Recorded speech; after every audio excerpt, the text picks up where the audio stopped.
So, for a very long time, iPhone CPU performance has been well known. Apple got so cocky about it that they even started poking fun at Snapdragon chips during their events. While Android phones have made significant advances in graphics performance in recent years, Apple has maintained its lead in CPU performance.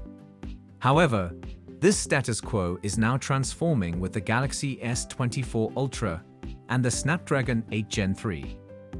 Qualcomm released its new processor with generative AI capabilities and significant performance improvements just a few days ago. I even made a video about it. If you're interested, you can check out the link down below. And today, Qualcomm has revealed the official benchmark scores of the 8 Gen 3. And let me tell you, the numbers blew me away.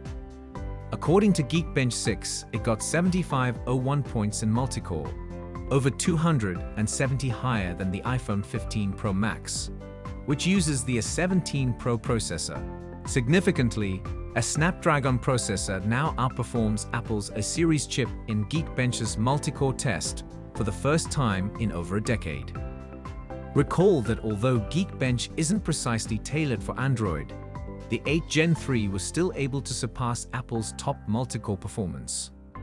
Plus, it's still a 4nm chip, while the A17 Pro plays with a better 3nm chip, making this feat even more impressive. On the single-core front, the iPhone 15 Pro Max remains superior. Introducing the Antutu benchmark, which evaluates the CPU and GPU simultaneously. With a staggering 44% better score, the Snapdragon 8 Gen 3 easily beats the A17 Pro. When it comes to pure GPU tests, like the famous 3D Mark Wildlife test, the 8 Gen 3 leaves the A17 Pro in the dust with a massive 31% higher score. An additional GPU performance measurement tool, the same narrative is continued. Now, you might be wondering about efficiency because, let's be real, battery life is a big deal for most of us.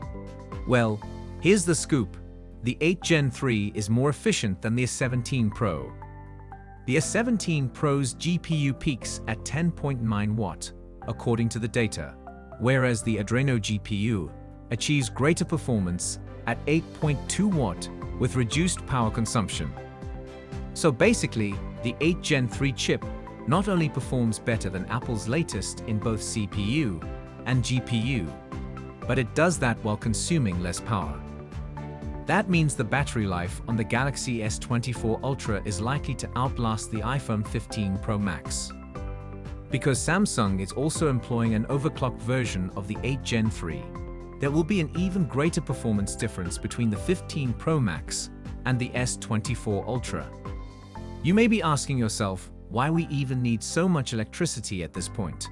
I mean, phones are already blazing fast, right? Well, a few months ago, I'd probably agree, but not anymore. As you can see, generative AI is already here and will be the next big thing. A year ago, you could not have imagined the things you could accomplish with your phone.